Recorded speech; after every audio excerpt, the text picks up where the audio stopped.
कृष्ण, इस चित्र विचित्र कथा का जो अंतिम छत्र है, आज हम दो ऐसे अद्भुत चमत्कारी दो कथाओं का वर्णन करेंगे।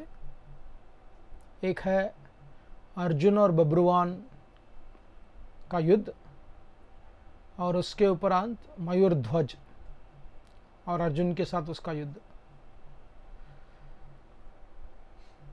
तो अर्जुन का जो अश्व है, पांडवों का अश्व आगे कूच कर रहा था, आगे जा रहा था। इसे करते करते मणिपुर राज्य में प्रवेश किया।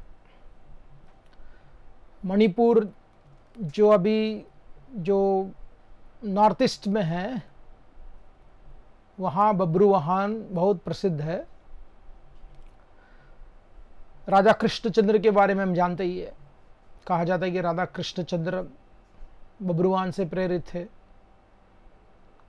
तो जब वो आए वहां, तो उस देश का वर्णन हंस ध्वज ने किया। हंस ध्वज बब्रुवाहन राजा के मांडलिक थे, यानी कि उनके नीचे काम किया करते थे। सोचो, अर्जुन को सुधन्व को परास्त करने के लिए कितना प्रयास करना पड़ा, सुरथ को परास्त करने के लिए कितना प्रयास करना पड़ा। और ये हंसध्वज का परिवार बब्रुवाहन के नीचे मांडलिक राज्य के रूप में काम किया करते थे। तो हंसध्वज निश्चित रूप से अपने उस स्वामी का, यानी कि अपने से भी शक्तिशाली स्वामी जो राजा था, उसका राज्य और उसके बारे में वर्णन कर लेते हैं कि मणिपुर ये प्रतिवैकुंठ था। वहां कोई पाप नहीं किया करते थे, और पाप न होने के कारण, बब्रुवाहन विष्णु भक्त होने के कारण, कृष्ण भक्त होने के कारण, भगवान नारायण नियमित रूप से वहां निवास किया करते थे। और जैसे इस बातों को बताते गए, अर्जुन प्रवेश करते उस अश्व के साथ, और जैसे अर्जुन वहां प्रवेश करने लगे, उन्होंने क्या देखा? कुछ शगुन को देखा, इल ओमेन। देखिए, प्रश्न उठाते हैं लोग, ये सत्य होता है क्या? ये सत्य की बात नहीं है, वो संकेत की बात है।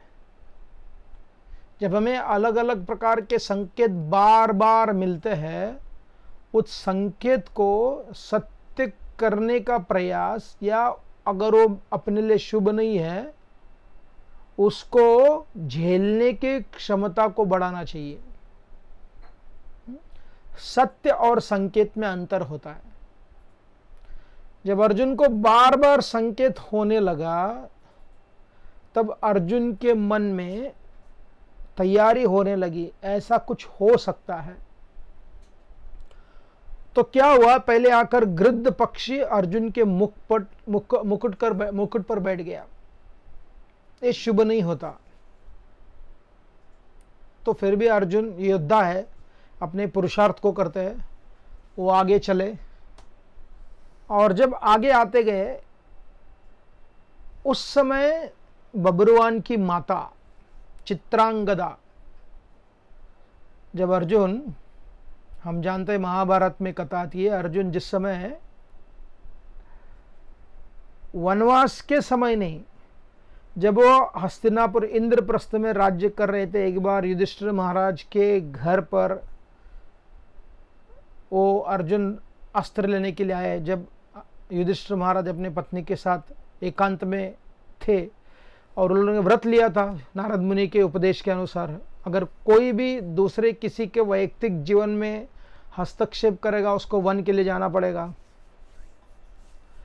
तो दोनों भी, अर्जुन जाना चाहते थे, युधिष्ठिर में बोल रहे थे कि आपको नहीं जाना है, कि अब छोटे भाई हो। अर्जुन ने बोला नहीं, जाना ही पड़ेगा, ये नियम है।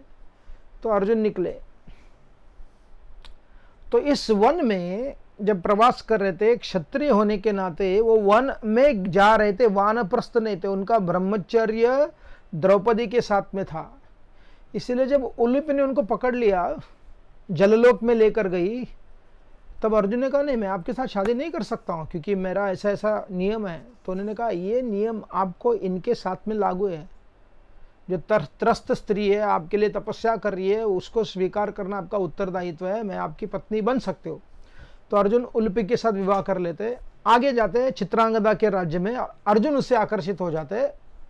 जब अर्जुन ने कहा कि मैं आपके बेटे से विवाह करना चाहता हूँ, तो वहाँ का राजा ने कहा ठीक है आप कर सकते हो, लेकिन एक शर्त है कि उसका बेटा जो है वो यहाँ का ही राजा बनेगा। तो अर्जुन मान गए। अर्जुन ने अपने पत्नी चित्रांगदा के गर्भ में बीज को दान के रूप में दिया।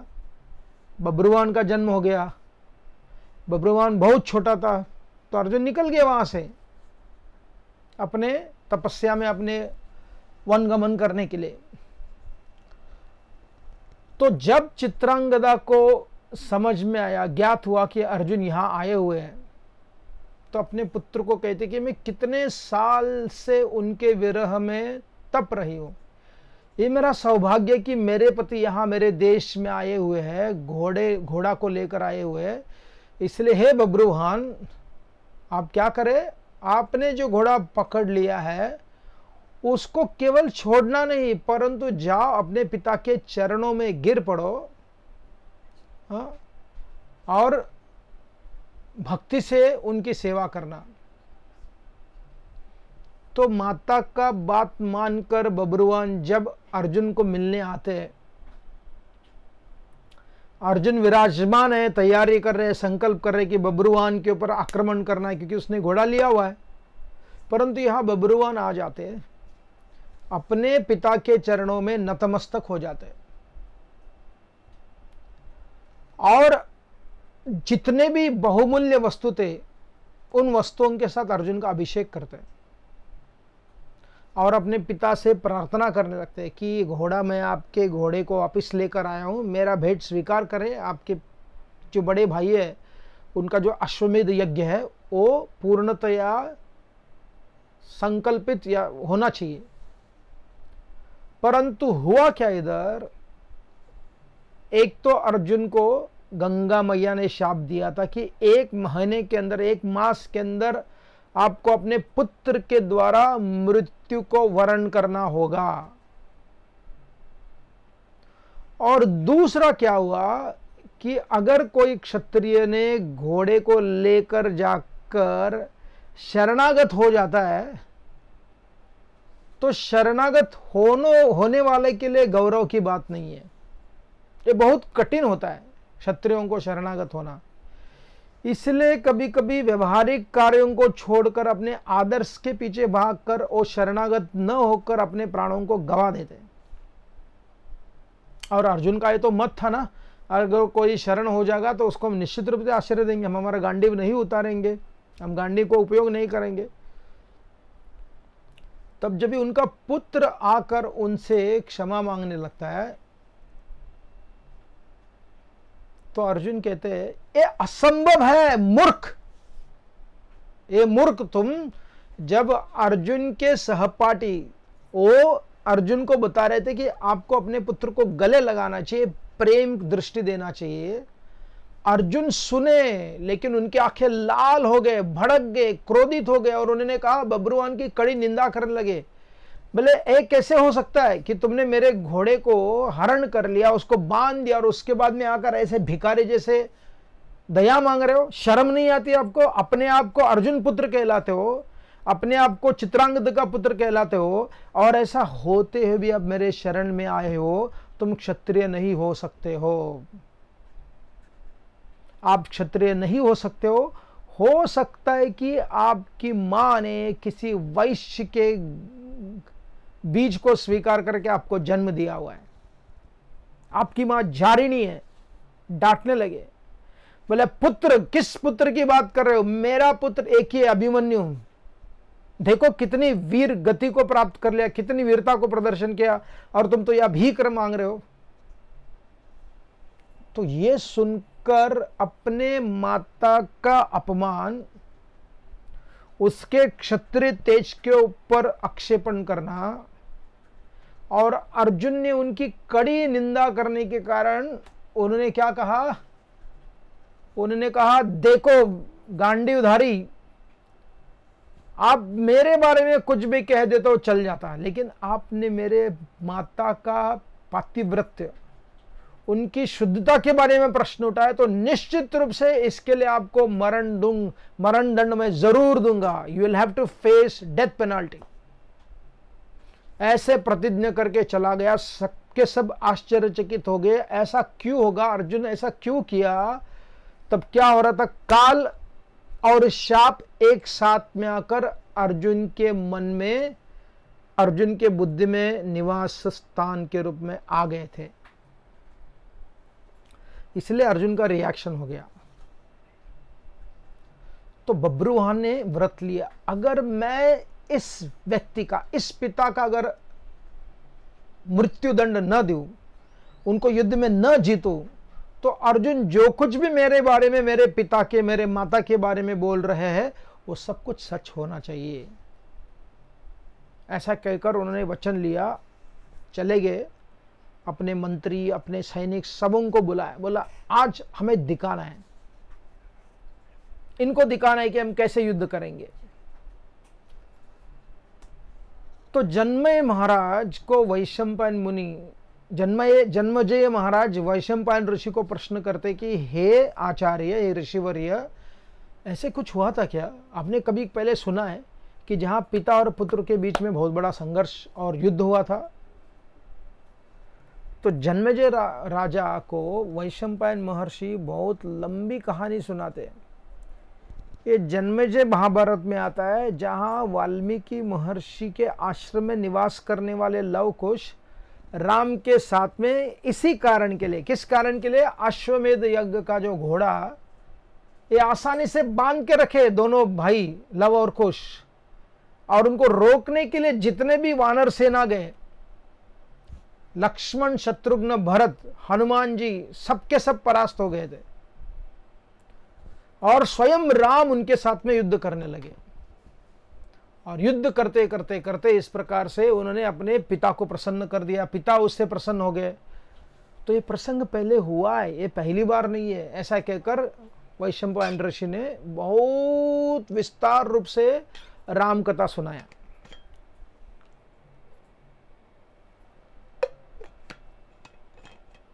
हम देखते हैं राम कथा भागवत में आती है, राम कथा महाभारत में आती है, राम कथा विष्णु पुराण में आती है, राम कथा जैमिनी भारत में भी आ जाती है। किसी न किसी कारण के लिए राम कथा आ जाती है। तो कथा को सुनाया, और ये असली कथा जो है, यानी कि जो इस प्रसंग की कथा, वो समझाना चालू करते हैं। तो जब अर्जुन और बब्रुवाहन के बीच में युद्ध होने लगा, उसके पहले प्रद्युम्न आया, क्योंकि मैंने कहा था यादव गण भी वहां आए थे पांडवों को मदद करने के लिए।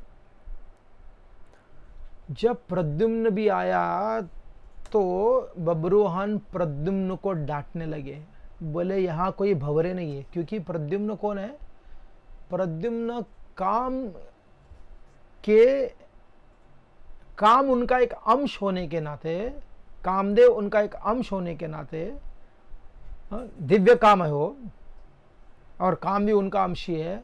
वो काम होने के नाते, और इसको बब्रुवाहन जानते थे, इसलिए उन्होंने उनको बड़े काव्यात्मक रूप से डांटने लगे। डांट है लेकिन उसमें कविता, जैसे वाल्मीकि महर्षि शाप देते ना, उस शाप के अंदर अनुष्टुप छंद श्लोक है। जब भी गाली देते हम लोग, वो गाली में काव्य नहीं होता, गाली में राग नहीं होता, गाली में ताल नहीं होता है, गाली गाली होती है। तो यहां शाप में भी कितना सुंदर क्रिएटिविटी थी।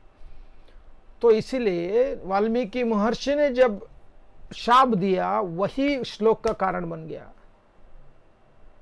तो उसी प्रकार से युद्ध भूमि पर हमारे बब्रुवाहन जी कृष्ण पुत्र प्रद्युम्न को उनकी भर्त्सना कर रहे हैं, लेकिन भर्त्सना करते समय उनके मुख से कितने सुंदर शब्द निकल रहे। बोले यहां कोई भंवरे नहीं है क्योंकि तुम कामदेव हो, यहां काम बाण और काम धनुष के कोई प्रयोजन नहीं है। यहाँ स्त्रियां भी नहीं है और ये कोई विरह का स्थान नहीं है, प्लेस ऑफ सेपरेशन नहीं है, ये तो युद्ध का स्थान है, चले जाओ। तो ऐसा करके उन्होंने क्या किया, प्रद्युम्न को परास्त कर दिया, बड़े बड़े राजाओं को परास्त कर दिया। जब अर्जुन उनके साथ लड़ने लगे, फिर से क्या हुआ, शगुन होने लगा। अर्जुन के रथ के अंदर कबूतर वो घोंसला बनाने लगे। ये ठीक नहीं होता। अगर कोई पक्षी घर के अंदर आकर घोंसला बना लेता है, उस घर के वास्तु के अनुसार अच्छा नहीं होता। पक्षी हमेशा उड़ना चाहिए, स्वतंत्र होना चाहिए। पक्षी को बांध कर नहीं रखना चाहिए। उनके स्वतंत्रता को नियंत्रण करने की शक्ति, क्षमता, अधिकार हमें नहीं होता। हाँ, निश्चित रूप से राजा लोग अपने घर में कई पक्षियों को रखते थे, उनके द्वारा पत्र को भेजते थे। तो ये जो कबूतर अर्जुन के रथ पर घोंसला बनाया, बैड ओमन। और क्या हुआ, सबसे महत्वपूर्ण बात है, अर्जुन दिख रहा था लेकिन अर्जुन का सिर नहीं दिख रहा था, छाया। हाँ, शैडो में अर्जुन का शरीर दिख रहा है लेकिन मुंडी नहीं दिख रही है। तब अर्जुन समझ गए, मैं जैसे कहा कि उनको इस संकेत का ज्ञात हो गया। वो समझ गए कि मेरे साथ में कुछ तो होगा। तो अर्जुन जाकर वृषकेतु से विलाप करने लगते, उनसे वार्तालाप करते कि तुम चले जाओ, तुम चले जाओ वहां, तो क्या होगा, तुम जाने पर आपको क्या हो जाएगा कि आप मेरे दरबार में चले जाओ और हस्तिनापुर में मेरे बड़े भ्राता है, उनसे बता देना। लेकिन वृषकेतु कोई साधारण योद्धा नहीं थे। उनके मन में भी उतना ही क्रोध था। वो लड़ना चालू किए, लड़ते गए बहुत समय तक, बड़े बड़े योद्धा लड़ने लगे। और इतने बड़े बड़ा योद्धा लड़ने पर भी क्या हुआ, हाँ, वो लड़ते लड़ते वृषकेतु की मृत्यु हो गई। वो कर्ण का एक ही पुत्र बचा था। बब्रुवान ने उसके मुंडी को उसके धड़ से अलग कर दिया। और ये देखकर क्या हुआ, हमारे अर्जुन को इतना कष्ट पहुंचा, इतना क्लेश हो गया। और उस क्लेश के कारण अर्जुन अपने निर्धार को करने लगे, मुझे इनको छोड़ना नहीं है। और जब दोनों मिले, एक दूसरे से मिले, और मिलने के बाद क्या हुआ, बहुत बड़ी लड़ाई हो गई, बहुत बड़ी लड़ाई हो गई। और उस लड़ाई में अर्जुन का शाप, अर्जुन को जो शाप मिला था, उसकी घड़ी आ गई थी पूरा होने के लिए। बब्रुवान बार बार अर्जुन को याद दिला रहा था कि तुम जानते हो, अब तक तुम जितने बार युद्ध कर रहे थे, कृष्ण के साथ में आए थे, महाभारत में अब केवल एक इंस्ट्रूमेंट है। जैसे कहा जाता ना, कोई अगर योद्धा युद्ध भूमि से जाता है वापस अपने घर पे, वो कहता है कि मैंने इतने लोगों को मार दिया, इतने लोगों को काट डाला, इतने लोगों को कर दिया। तो बोले, अरे वाह, तुम बड़े योद्धा थे। फिर वो योद्धा बोलता है, एक्चुअली पहले से मरे हुए थे, मैं मरे हुए उनको काट रहा था। तो उसी प्रकार से भगवान कहते हैं, this are all the warrior, जितने भी योद्धा हैं 5 पांडवों को छोड़कर सबके सब मरे हुए। 11वें अध्याय में विश्वरूप दर्शन के समय आता है। तो अर्जुन को केवल निमित्त बनना था। तो इसी प्रकार से यहां उस अर्जुन जो महान निमित्त थे, लेकिन अब क्या हुआ, उनके प्रति इस शगुन आने के कारण समझ गए मेरा प्राण निकलना है। और दोनों के बीच में भयंकर युद्ध होता रहा, भयंकर युद्ध होता। अभी बब्रुवान नहीं रुक रहे, अर्जुन नहीं रुक रहे। और अंत में ऐसा क्या हुआ, बब्रुवाहन का एक बाण गंगा शक्ति से प्रेरित, गंगा शाप से प्रेरित होकर अर्जुन के गले को निकाल दिया। अर्जुन हरिनाम करने लगे और गिर गए जाकर। तो ये जब हो गया तो हमारे बब्रुवाहन जी बड़े प्रसन्न हो गए, चले गए वो वहां से। किधर चले गए? अपने दरबार की ओर, अपने मंत्रियों के साथ, अपने सारे सहपाठियों के साथ, अपने सेना के साथ उनका सेलिब्रेशन चल रहा था। जब वो आए, किधर आ गए? वो आए मणिपुर के राज्य में, जहां चित्रांगदा अपने सहेली और अर्जुन की और एक पत्नी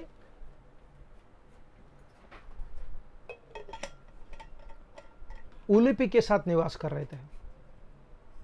और उनके मन में ऐसा कुछ तो विचार आने लगा। देखो, जो शक्तिशाली और संवेदनशील होते हैं ना, they understand something is going to happen, कुछ तो होगा।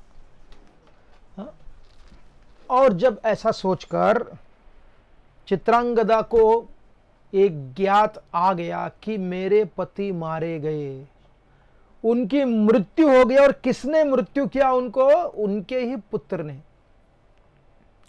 जब उनके ही पुत्र ने उनकी मृत्यु कर दी तो बहुत डांटने लगी। उन्होंने कहा, तुम ऐसा क्यों किया? Why you did like this? तब क्या हुआ?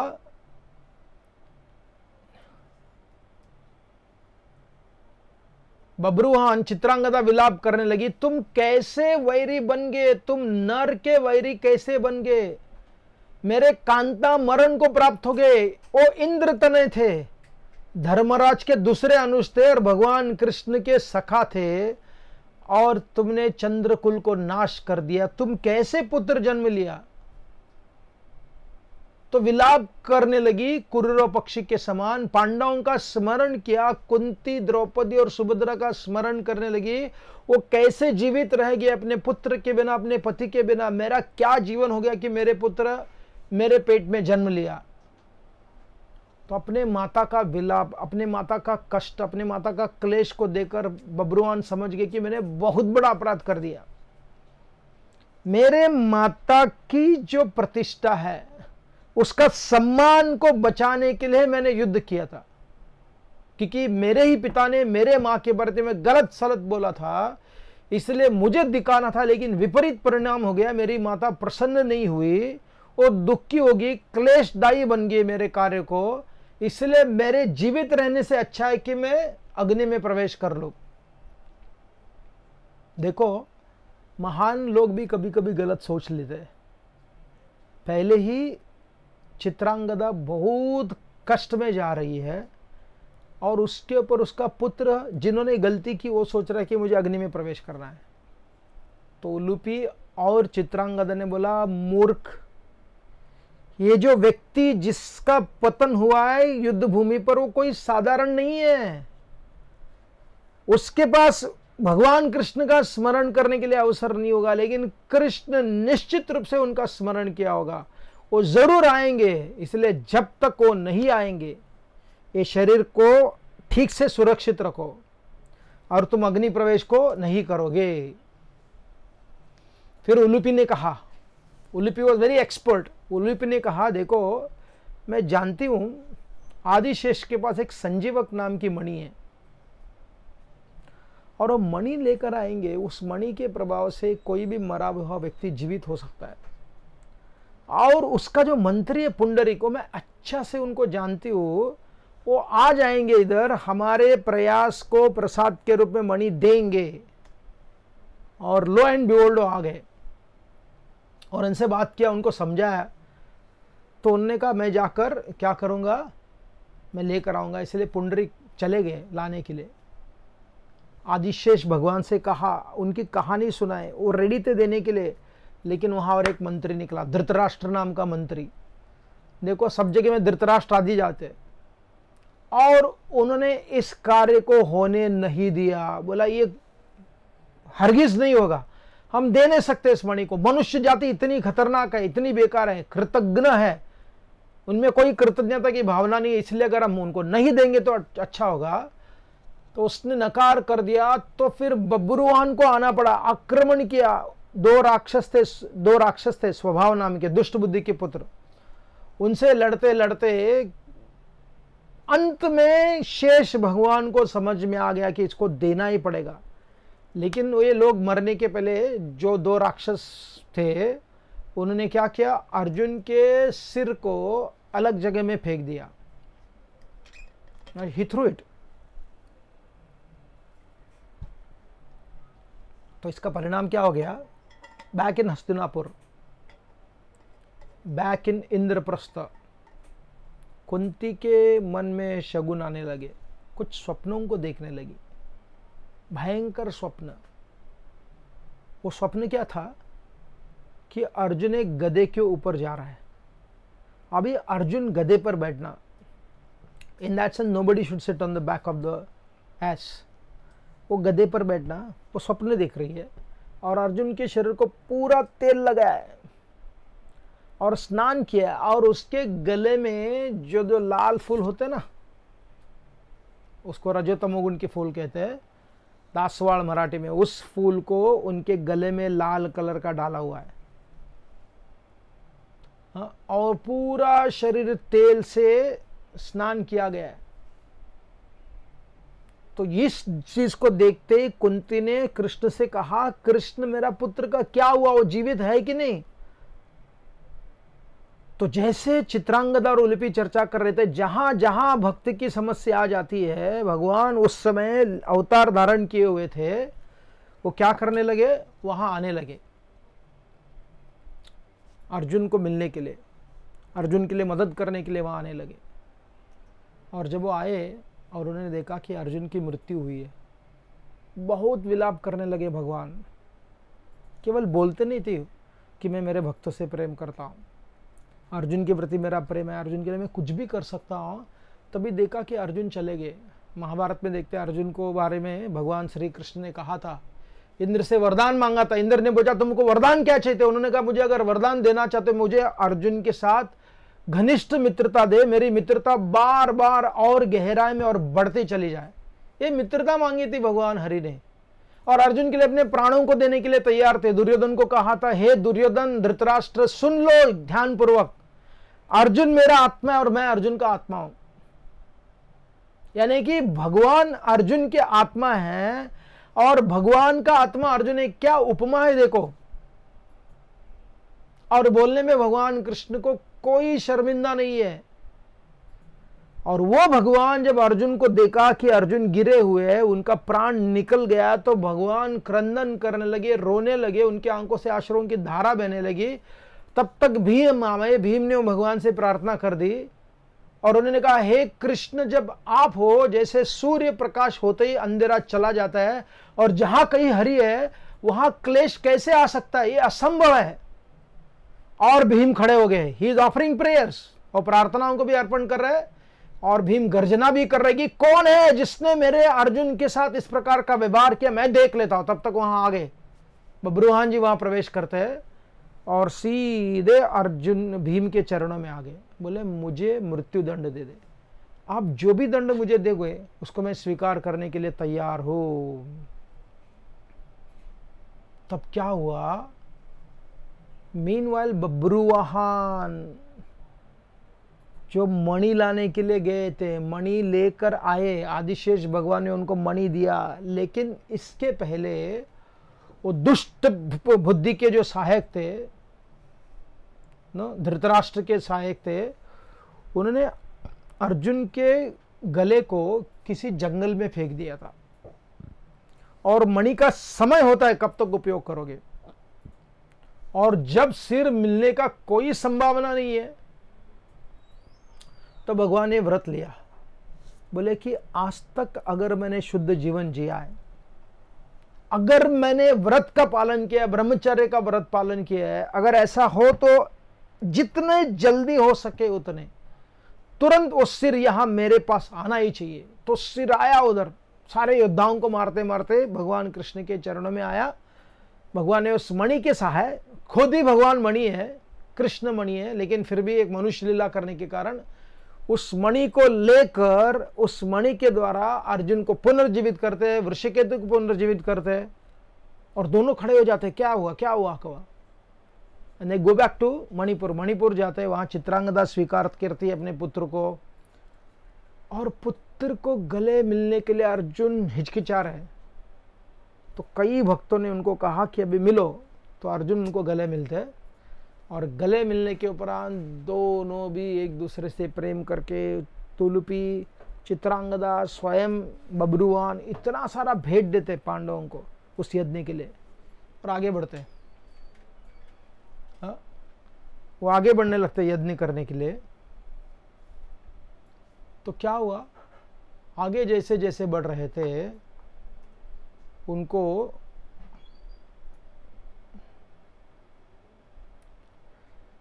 क्या हुआ, वो एक रत्नपुर नाम के गांव में आए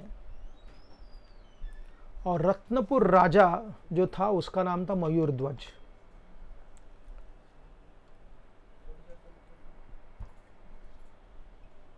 और मयूरध्वज राजा बब्रुवान से भी शक्तिशाली था।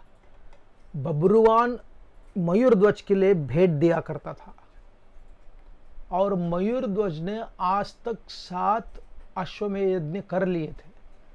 वो 8वें यज्ञ की तैयारी कर रहे थे। उसका पुत्र उस घोड़े के साथ भ्रमण करके आया था और जब वो आया तो क्या हुआ, वो आते ही मयूरध्वज का अश्व और पांडवों का अश्व आमने सामने आ गए। आमने सामने आने के कारण एक दूसरे से लड़ने लगे। तो ताम्रध्वज देखने लगा और उसका मंत्री था नकुलध्वज। उन्होंने समझाया ताम्रध्वज को कि देखे ताम्रध्वज, ये जो घोड़ा है, ये अश्व है, पांडवों का अश्व है।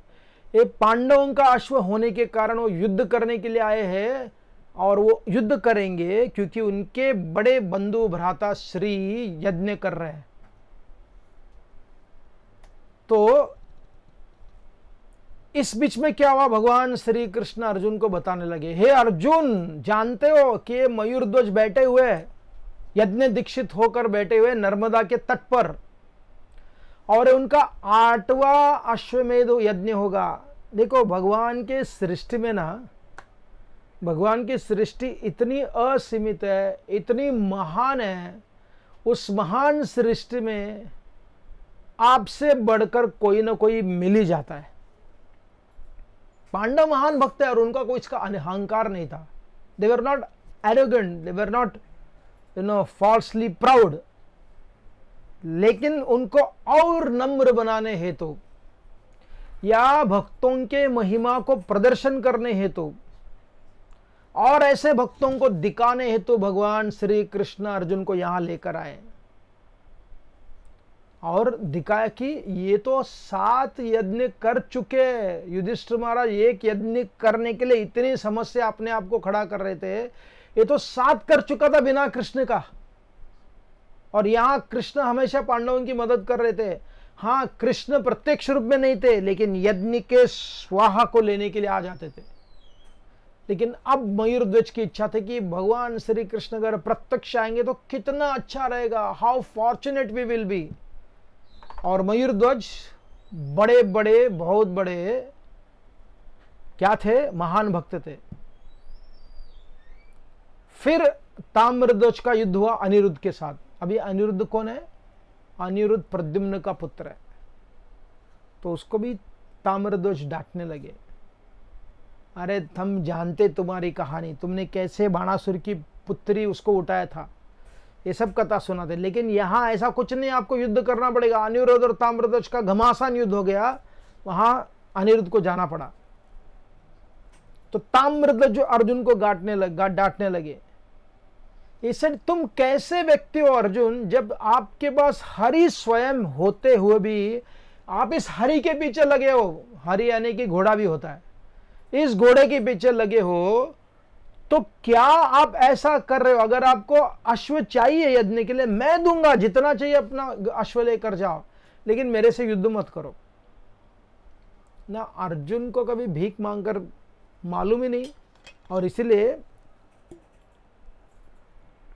अर्जुन ने कहा था कृष्ण को पहले अध्याय के गीता में 2nd चैप्टर में, भैक्ष्यम अपीय लोके, हे कृष्ण मैं भिक्षा मांगकर जीविका चलाऊंगा लेकिन युद्ध नहीं करूंगा। एक क्षत्रिय राजा, एक क्षत्रिय कुमार, एक क्षत्रिय योद्धा जो हमेशा दूसरों को दान देता रहता है, अभय दान, विद्या दान, अन्न दान, ऐसे दान देने वाला अगर भिक्षा मांगने की बात करेगा तो कैसे भगवान हरि प्रसन्न हो जाएंगे? हाँ, तो डांटेंगे ना। तो इसलिए जब ये मयूर ध्वज ताम्रध्वज अर्जुन को बोला जितने घोड़े चाहे ले जाओ मैं आपको दूंगा, क्यों इस पीछे अर्जुन साधारण घोड़े के पीछे पड़े हो? तो अर्जुन को क्रोध आया, कुछ बोल नहीं पाया। बोला बेटा बच्चा है तुम, चले जाओ घर। लेकिन ताम्रध्वज तो लड़ता रहा। ऐसे लड़ते लड़ते 7 दिन युद्ध हो गया, 7 दिन। और वहां भगवान श्री कृष्ण भी आए। सूरज जैसी कहानी नहीं हुई, सुदन्व जैसी कहानी नहीं हुई। कहानी क्या हुई? ताम्रध्वज इतना घमासान युद्ध करता गया, अर्जुन घमासान युद्ध कर रहे, कृष्ण घमासान युद्ध कर रहे।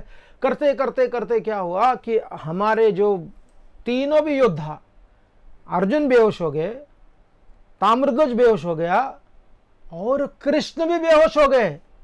सोचो, भगवान स्वयं श्री कृष्ण भी बेहोश हो गए।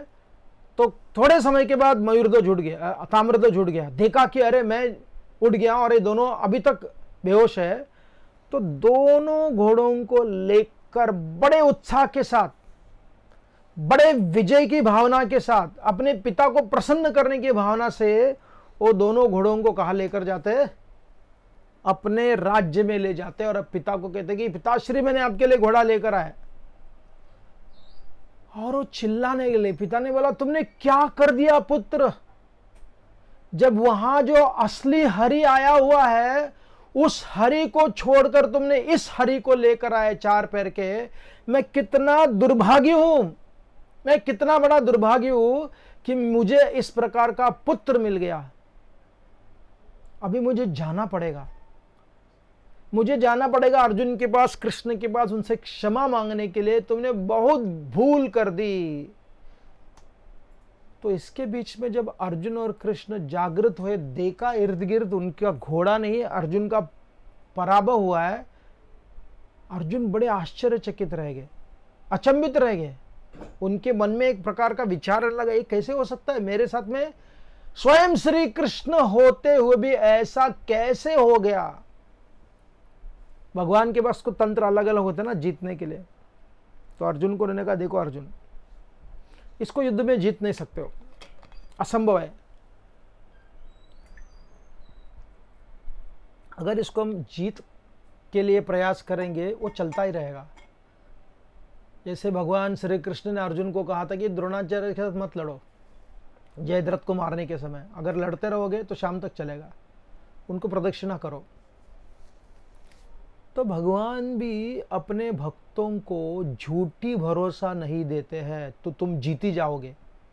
वो कहते इसको जीत नहीं पाओगे, इसको अलग प्रकार से जीतना होगा। कैसे जीतना होगा मैं आपको समझाता हूं। आपको क्या करना है?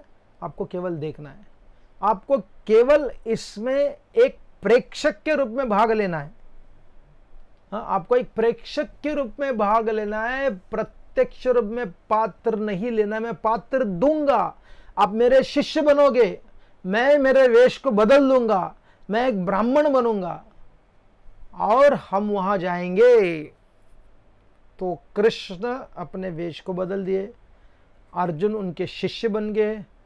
भगवान ने अपने गांव का नाम भी देखो कितना सुंदर रखा है, धर्मपुर।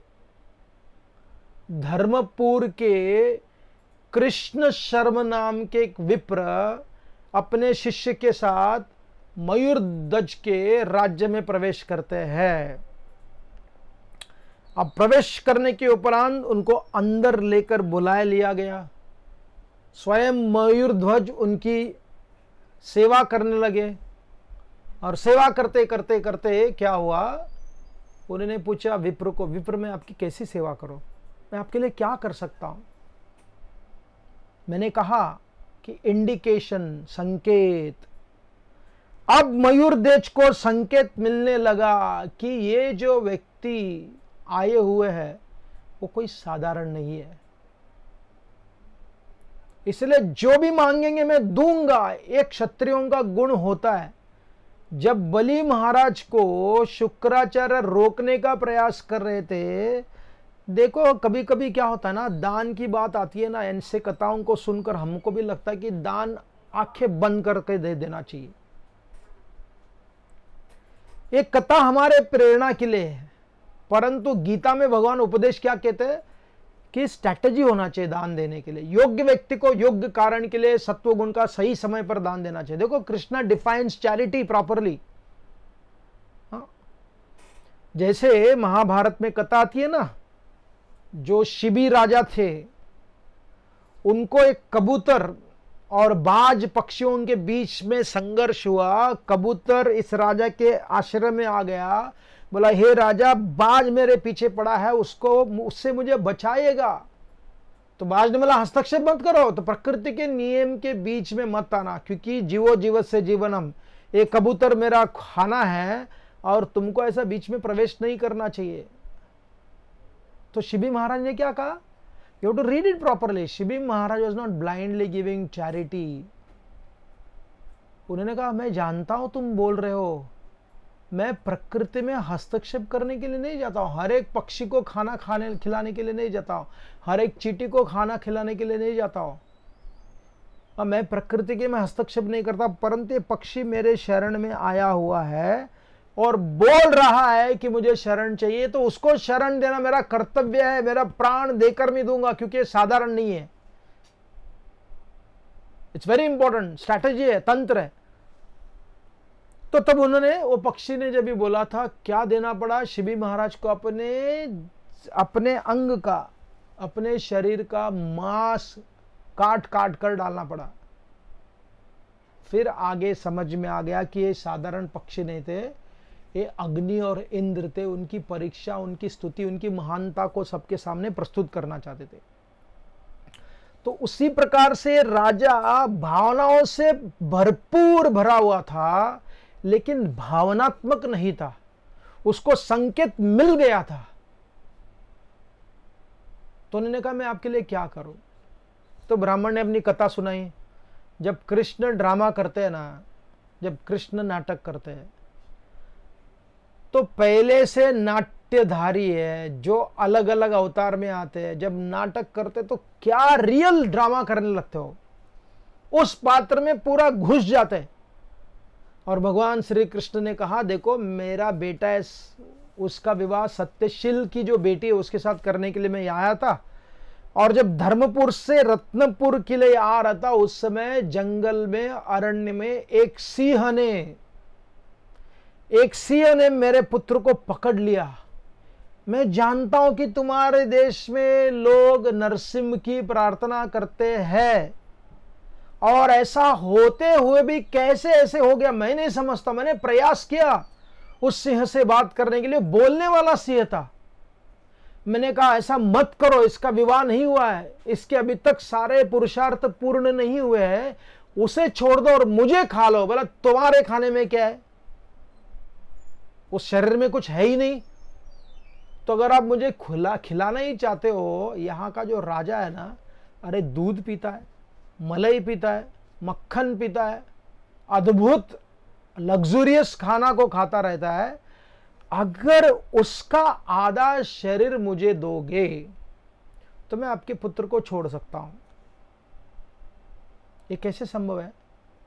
एक साधारण ब्राह्मण के लिए एक महान राजा उसके गरीब पुत्र को मुक्त करने हेतु अपने आधा शरीर को देना चाहिए क्या? ये तर्कयुक्त है क्या, तर्क संगत है क्या? जैसे मैं बार बार कह रहा हूं, बलि महाराज समझ गए कि विष्णु है, और शुक्राचार्य ने कहा दिस इज हरि विष्णु, तुमसे लूटने के लिए आए हैं। मतलब अगर विष्णु है तो मैं दूंगा जरूर। तो कभी कभी कई राज्यों में इस कथा को लेकर कहा जाता है कि अगर अति सर्वत्र वर्जित, के लिए उदाहरण क्या है, बलि महाराज है, अति दान दोगे ना ऐसा परिणाम हो जाता है। वो सत्य है, व्यवहार में सत्य है, लेकिन वही सत्य, वही व्यवहार जब भगवान के साथ में अनकंडीशनल, अनक्वेश्चनेबल, अगर कोई पूछ सकते है वो भगवान ही पूछ सकते हैं। बाकी उनको पूछने में तर्क होना चाहिए, अनुभव होना चाहिए, और एक प्रकार की शक्ति होना चाहिए वो मांगने के लिए। तो यहां उस ब्राह्मण ने कहा, इस सिंह ने इस प्रकार से मेरे से वरदान मांगा है, मैं जानता हूं कि बहुत कठिन है, मैं स्वार्थी हूं, ऐसा मांग रहा हूं, तो आपसे कैसे मैं मांग सकता हूं। तो राजा ने क्या कहा, ब्राह्मण उसकी चिंता मत करो, मैं तो जरूर दूंगा। और बलि महाराज का स्मरण किया, ऐसे बड़े बड़े राजाओं का स्मरण कर दिया, बोले मैं तैयार हूं आधा देने के लिए, उसमें कोई आपत्ति नहीं है। तो जब वो तैयार हो गए, उस समय उनकी पत्नी, उनकी जो पत्नी थी कुमुदवती, वो आ गई। उसने कहा अपने पति से, देखो आपकी मैं अर्धांगी हूं। उसको वामांगी भी कहा गया है, वाम मीन्स लेफ्ट साइड। तो वामांगी होने के कारण वो जो आधा शरीर जो सिंह मांग रहा है ना, वो मेरा ही मांग रहा है। She gave a purport. फिर पुत्र आ गया, उसने बोला मैं दक्षिण भागू। एक्चुअली उसने कहा, जैसे शास्त्रों में कहा गया है, पिता की आत्मा कहां निवास करती है, पुत्र में। The son is the very soul of the father. Sukhdev Bhagavat में रोमहर्षण सूत और उग्राश्रव सूत की जो कहानी आती है, जब उग्राश्रव सूत को बलराम जी मारते हैं एंड रोमहर्षण सूत को, तो ऋषियों ने क्या कर दिया, उग्राश्रव सूत को आसन पर बिठाया, सूत गोस्वामी को। क्यों? क्योंकि is non different from the father. बराबर है ना। महाभारत में यक्ष प्रश्न में जब युधिष्ठिर महाराज पूछते हैं कि पिता का आत्मा क्या है और कौन है, बोले पुत्र है। तो कितना जबरदस्त लॉजिक लगाया देखो। ताम्रध्वज ने बोला, पिताश्री मैं आपका पुत्र हूं, मैं आपका दक्षिण हूं, मैं आपका ही आत्मा हूं। अगर आप जाना हो तो मैं जाऊंगा अपने आप को न्यौछावर करने के लिए, सिंह से मैं मरने के लिए तैयार हूं। तो उस ब्राह्मण ने कहा यह नहीं हो सकता। और सिंह ने स्पेसिफिकली निर्दिष्ट रूप से आपके आधे शरीर को मांगा हुआ है, इसीलिए अगर आप दे सकते हो यही शरीर को देना, अगर नहीं देना चाहते हो हम हमारे भाग्य को लेकर चले जाएंगे। तो उस समय अपनी निष्ठा को दर्शन करने के लिए, अपने निष्ठा को दिखाने के लिए मयूर ध्वज ने कहा अपने पत्नी और पुत्र को, आप ही मेरे शरीर को 2 भाग में काट दीजिएगा। और 2 भाग में काट कर आप क्या करें, आधा भाग इस ब्राह्मण को दे दे ताकि वो ले जाए। मयूर ध्वज के मंत्रीगण पूछने लगे, कैसा दान मांग रहा है, एक कैसे दान दिया जा सकता है। लेकिन वो क्या करते, कैसे रोक सकते। ये ब्राह्मण थे, लेकिन ये ब्राह्मण ज्यादा प्रभावशाली था, उसमें दम था उसके वरदान मांगने में। और राजा देने के लिए भी तैयार हो गया, अपने आधे शरीर को देने के लिए तैयार हो गया। और अपने आधे शरीर को काटने के लिए, to cut that body into 2 parts,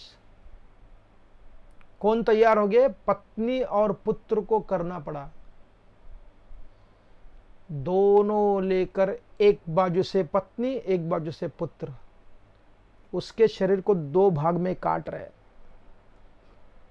सौ से काटते जा रहे, काटते जा रहे, काटते जा रहे। वो हरिनाम का स्मरण कर रहा है मयूरध्वज। अभी देखो ये सब जो कहानियां हैं, मैंने कहा चित्र विचित्र कथाएं। एक कथाएं हमारे लिए प्रेरणा स्थान है, ये उदाहरण नहीं है।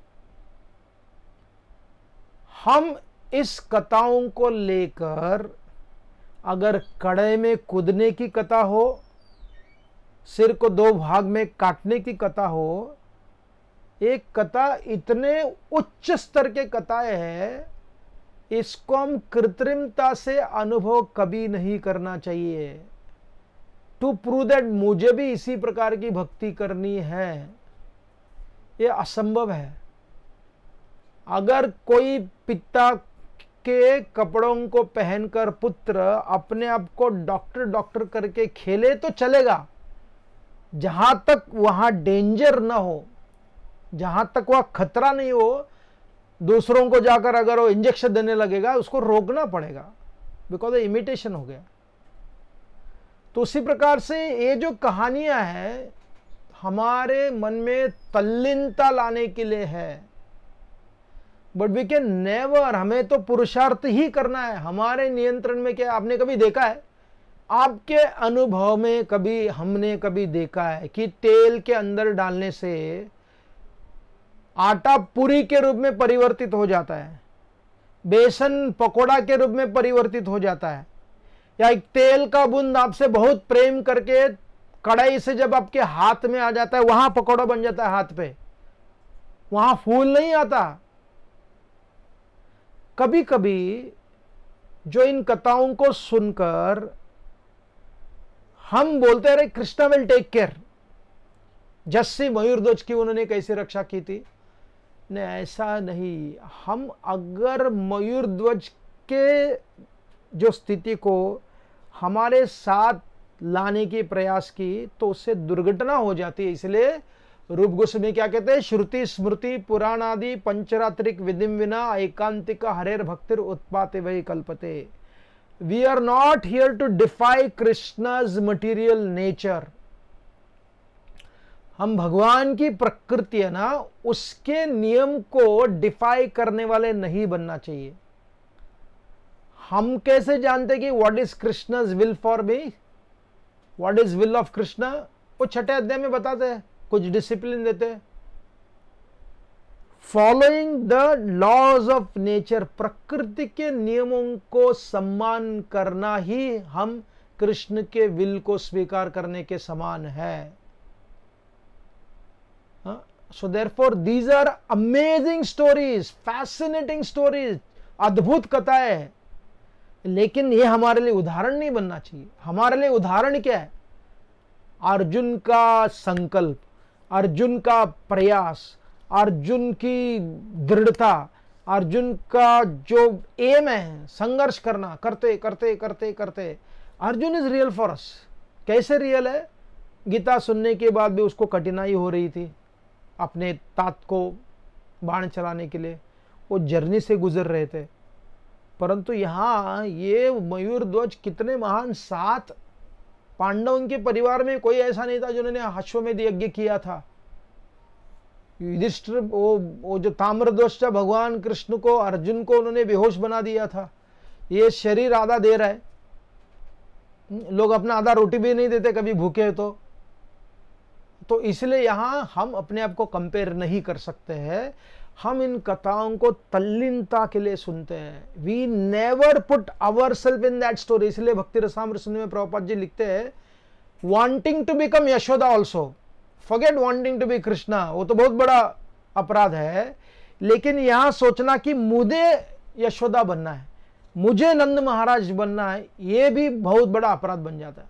मुझे नहीं बनना है, मुझे उनके दिव्य कथाओं को श्रवण करना है, उनसे इंस्पिरेशन को प्राप्त करना है। तो यहां हम इस कथा को सुन रहे हैं, ये कृष्ण वर्म की कथा, अपने कैपेसिटी के अनुसार शरणागति को करनी है। संकल्प अनुकूल्य से संकल्प प्रतिकूल से वर्जनम। तो काटने लगे उसके शरीर को, और क्या हुआ, उसके बाएं आंखों से अश्रुओं की धारा बहने लगी। केवल बाएं आंख, दाहिने आंख से नहीं। उस ब्राह्मण ने कहा, जो कपट ब्राह्मण था, वो तो भगवान स्वयं श्री हरि थे, कृष्ण थे। उन्होंने कहा, ये दान मैं स्वीकार नहीं कर सकता। ये दान क्यों नहीं स्वीकार कर सकता हूं, लेकिन अगर कोई दान देते समय रो रहा हो कि मुझे दान देना पड़ रहा है, मुझे दान देना पड़ रहा है। हाँ, इसी जैमिनी भारत में बताया गया है कि कलयुग में लोग भोग के लिए कितना सारा पैसा खर्चा करेंगे, लेकिन गरीबों के लिए, धर्म की स्थापना करने के लिए उनके पास बहुत बड़ी समस्या आ जाएगी। इसलिए हम बार बार कहते हैं कि कोई भी घर में संस्कार जब होता है, विवाह संस्कार हो गया, उपनयन संस्कार हो गया, गृह प्रवेश हो गया, ऐसे जितने भी संस्कार है, उस संस्कार का एक अविभाज्य अंग क्या है, दान देना। किनको दान देना, योग्य लोगों को दान देना, योग्य कार्य के लिए दान देना। विद्या को बढ़ाने के लिए दान देना, आध्यात्मिक विद्या को बढ़ाने के लिए ध्यान देना, गोरक्षा करने के लिए दान देना। अगर वो अविभाज्य अंग नहीं रहेगा, देखो दुर्भाग्य क्या है, तथाकथित जो पढ़े लिखे लोग हैं ना, they don't want to spend anywhere on doing rituals. जो विवाह संस्कार है ये, I don't believe in this, it's waste of money.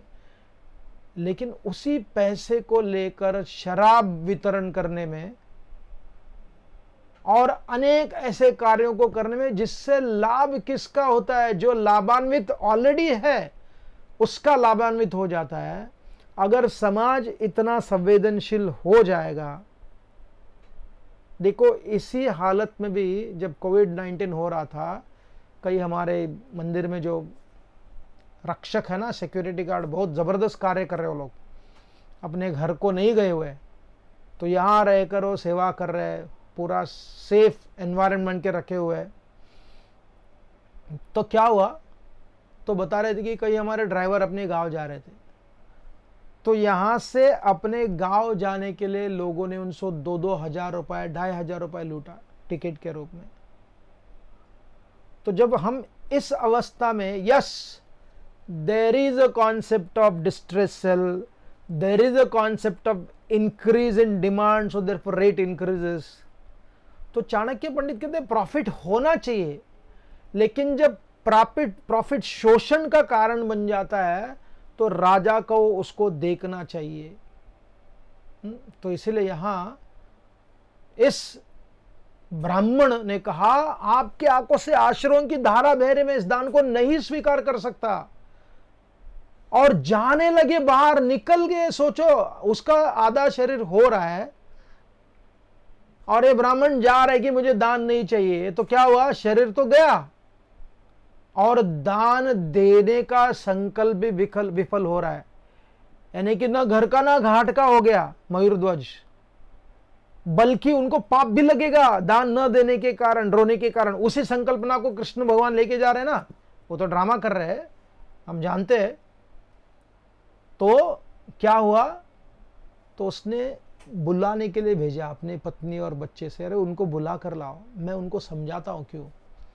और उन्होंने कहा भगवान श्री कृष्ण को, हे कृष्ण, मेरे बाएं आंखों से आश्रुओं की धारा इसीलिए बह रही है क्योंकि मेरा दाहिना वो काम में आ रहा है, लेकिन वो बाएं ना बिना काम का आ रहा है, इसका कोई लाभ नहीं है, इट्स गोइंग वेस्ट, इसलिए मेरे आंखों से आश्रुओं की धारा आ रही है। ये सुनते ही भगवान श्री कृष्ण इतने प्रसन्न हो गए, इतने प्रसन्न हो गए कि उन्होंने अपने रूप को बदल दिया, अपना जो स्वरूप है मयूरध्वज को दर्शन दिया। और वही मयूरध्वज की इच्छा थी कि मेरे 7 यज्ञ हुए थे, हरि को प्रसन्न किया। कौन से हरि को? अश्व हरि को प्रसन्न किया। लेकिन अब असली हरि यहां उनको देखना चाहता हूं। हरि को देख लिया, भगवान कृष्ण इतने प्रसन्न हो गए, युधिष्ठिर महाराज के अश्वमेध को भूल गए, दोनों घोड़े मयूरध्वज को देने लगे। मयूरध्वज ने बोला, नहीं कृष्ण तो आपका भक्त है, ये हमारा भाग्य है कि मयूरध्वज का भाग्य, मयूरध्वज के परिवार का भाग्य कि आपका दर्शन हो गया, तो कृपा करके इस घोड़े को ले जाइए और हम चलते युधिष्ठिर महाराज के पास उनके अश्वमेध में भाग लेने के लिए। अर्जुन देखते रह गए, अचंभित रह गए, कुछ शब्द उनके मुख से निकले नहीं, because Arjun is a great observer. तो इस प्रकार से पांडव फिर ताम्रध्वज, मयूरध्वज, हंसध्वज, नीलध्वज, सुदर्शन, ऐसे अनेक योद्धा जो अर्जुन के साथ अर्जुन को वो जीत गए थे। कैसे जीते थे? अपने समर्पण की भावना से, अपनी भक्ति की भावना से, अपने शौर्य के भावना से। जितने जितने राज्य में अर्जुन जा रहे थे उतने उतने राज्य में अर्जुन सीख रहे थे। ऐसे करते करते करते चंद्रहास के राज्य में आए और एक राज्य में आकर अंत में पांडव फिर इंद्रप्रस्थ में प्रवेश करते, हस्तिनापुर में प्रवेश करते हैं। वहां पूरे यादवगण और जितने भी योद्धा थे ये आए थे, वो सब ने मिलकर युधिष्ठिर महाराज की प्रसन्नता के लिए ये सुंदर अश्वमेध का यज्ञ हो गया और उसका उद्देश्य क्या था? हरितोषणम। भगवान युधिष्ठिर महाराज को संतुष्ट करना चाहते थे और युधिष्ठिर महाराज भगवान हरि को संतुष्ट करना चाहते थे। इसलिए जन्मेजय ऋषि सबको आशीर्वाद देते हैं कि इस कथा को श्रवण करने से हमारी सारी कामनाएं, और कौन सी कामनाएं? सारी कामनाएं, फ्रॉम अन्न टू आनंद, अन्नमय कोश की कामनाएं और आनंद मोक्ष की आनंद कोश की कामनाएं, जहाँ भगवान के साथ प्रेममय संबंध, जहाँ भगवान के प्रकृति के नियमों को सबमिट करने का संबंध, ये सब कुछ हो जाएगा। ऐसा कहकर वो अश्वमेध पर्व को विश्राम देते हैं। तो हम भी आज इस चित्र विचित्र कथाओं के जो शीर्षिका है, वो सत्र है, इसको यहाँ विश्राम देंगे। भगवान श्री कृष्ण के दिव्य कथा और उनके भक्तों के दिव्य कथा, ये बहुत ही महत्वपूर्ण है। तो इसीलिए भगवान भी उनकी स्तुति करते हैं। तो कल हमारे जो मीडिया के लोग हमें ये बता रहे कि राधानाथ महाराज कल शाम को 5:30 बजे प्रश्नोत्तर का कार्यक्रम कर रहे हैं। There is a question answer session from New York के भक्ति सेंटर वाले कर रहे हैं। तो जिसको इसमें भाग लेना है देखने के लिए, आप लोग देख सकते हो 6:30 बजे, 5:30 बजे भारतीय समय 5:30, विजडम सेजेस अ डेली योगा पॉडकास्ट। तो उसका लिंक आप फेसबुक में, राधा गोपीनाथ के फेसबुक में और राधा गोपीनाथ के वेबसाइट में, उसमें आप लिंक को ज्वाइन कर सकते हो। हरे कृष्णा।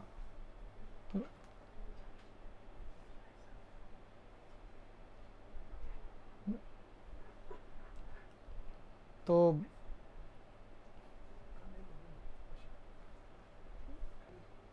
एक प्रश्न है, किसी ने प्रश्न पूछा है। You said when a pigeon makes a nest in the house, then it is apashakun. Is only for pigeons or for any bird? Also, there are some people who have birds as pets in their house because the small birds become prey to bigger birds. So they say they are like protecting them. Also, they say that the written in Shastra that a human we should take care of other jiva jantu. तो ये प्रकृति के नियम के अनुसार, इसलिए हमारी दया की भावना भावनात्मक नहीं होना चाहिए, वहाँ थोड़ा विजडम भी होना चाहिए।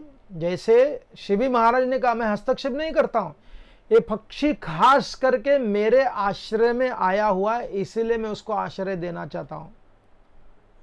देखिए सिंपल लॉजिक है, they don't need our sympathy to be bound in the cage unless there is a higher cause। एक राजा कितने सारे पक्षियों को अपने पास रखते थे, किसके लिए? पत्र भेजने के लिए, कुछ काम के लिए रखते थे। they would contribute in the growth of the kingdom। जैसे अगर आप कारगिल में जाओगे, वहां अपने पास बहुत सारे घोड़े होते हैं, उसको युद्ध में वो उपयोग कर लेते। That is one thing. लेकिन अपने घर में इन पक्षियों को बंदी बना कर रखना और उसके ऊपर ये कहना कि हम उनको दूसरे पक्षियों से बचा रहे, they would prefer flying because that is their nature to fly free.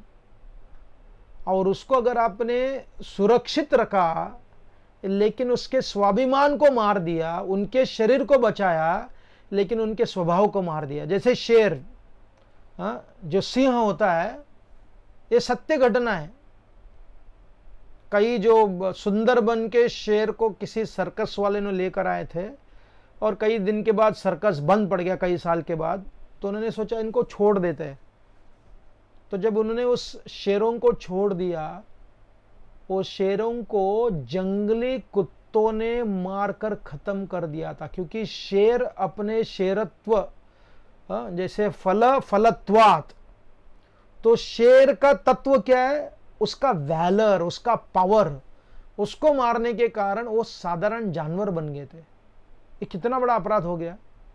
इसलिए किसी भी पक्ष को, unless you have a higher cause for the sake of the rashtra, for the sake of samaj, अगर ऐसा नहीं कर सकते हो तो अपने प्रसन्नता के लिए इन पक्षियों को रखना, it is not good for them, they would prefer staying for 2 days।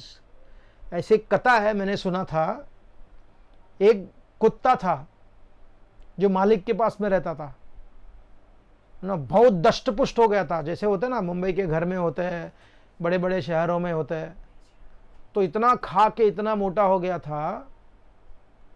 तो किसी न किसी प्रकार से उस कुत्ते की मुलाकात एक जो ऐसे बाहर के कुत्ते से, जंगल में रहने वाले कुत्ते के साथ में हो गया। मतलब वाह, वो जंगल के कुत्ते ने शहर के कुत्ते को बोला, अरे तुम कितना जबरदस्त हो, नो बड़ा हट्टा कट्टा हो, no where do you stay, क्या तुम्हारा है। उसने बोला तू भी आया ना मेरे साथ, मैं भी तुमको खिलाऊंगा, तुमको पिलाऊंगा, जबरदस्त मजा आएगा, you don't have to struggle. बोला ठीक है, मैं भी आता हूं।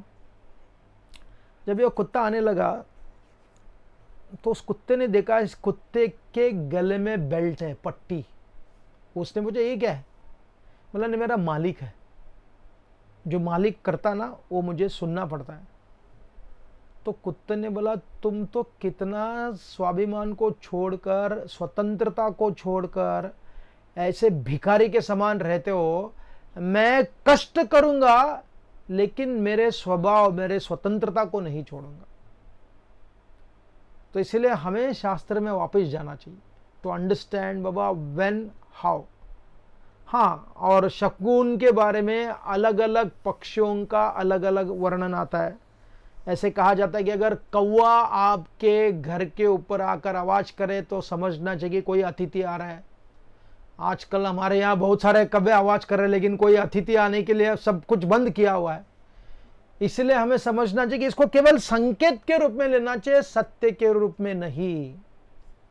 वो संकेत के साथ में आपका अनुभव हो, जैसे अर्जुन को संकेत का अनुभव हो गया, इसलिए felt that something is inauspicious going to happen. जैसे कर्ण ने भी कृष्ण से कहा था कि ऐसा हो सकता है। That is what we are suppose to do. Thank you very much. Hare Krishna. जय श्रील प्रभुपाद की जय। RG Media YouTube channel, like, share, subscribe.